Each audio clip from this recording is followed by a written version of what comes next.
Mapagpalang araw po sa ating lahat. Ako nga po pala si Angela John Agner at welcome po sa aking 365 Daily Devotion ni Pastor Arcelo Campo, Seminar Edition. At ngayong araw po ay October 13, 2025 at ang topic po natin ngayong araw ay Transcendence of God.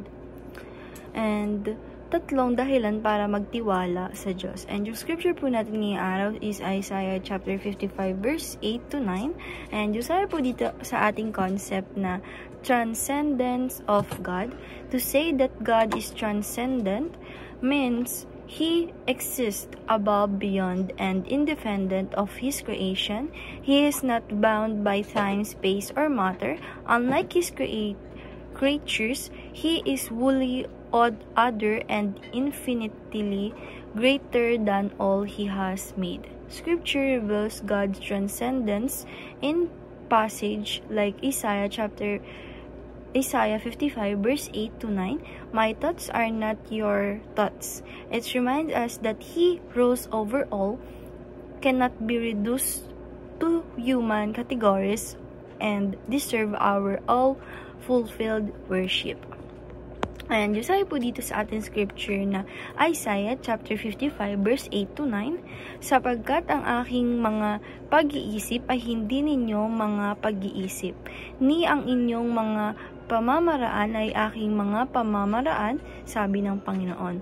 Sapagkat kung paano ang langit ay higit na mataas kaysa sa lupa, gayon ang aking mga pamamaraan ay higit na mataas kaysa inyong mga pamamaraan, at ang aking mga pag-iisip kaysa iyong mga pag-iisip. And yung sabi po dito sa ating teaching number 1, ito po yung tatlong 3 reason kung bakit dapat tayo ay magbigay tiwala sa ating Panginoong Diyos. First is God is both transcendent and immanent. Sabi po dito na yung ating Panginoong Diyos talagang dapat ay bigyan natin siya ng trust sa ating life or sa sarili natin, na dahil siya ay both transcendent. Siya talaga ay nag-exist above and beyond, and siya ay independent sa ating of His creation. And teaching number 2, God's thoughts are infinitely higher. Sabi po dito na yung ating Panginoong Diyos ay yung thoughts niya po ay talagang pinaka-higher level na hindi natin malalagpas sang mga humans. And teaching number 3, God's ways are infinitely better. Sabi po dito na yung ating Panginoong Diyos ay bigyan natin ng pagtitiwala sa ating life talaga, dahil yung ating Panginoong Diyos is yung way niya, yung solusyon niya para sa atin or sa mga problema natin is talagang infinite na mas better kaysa sa ating mga solusyon.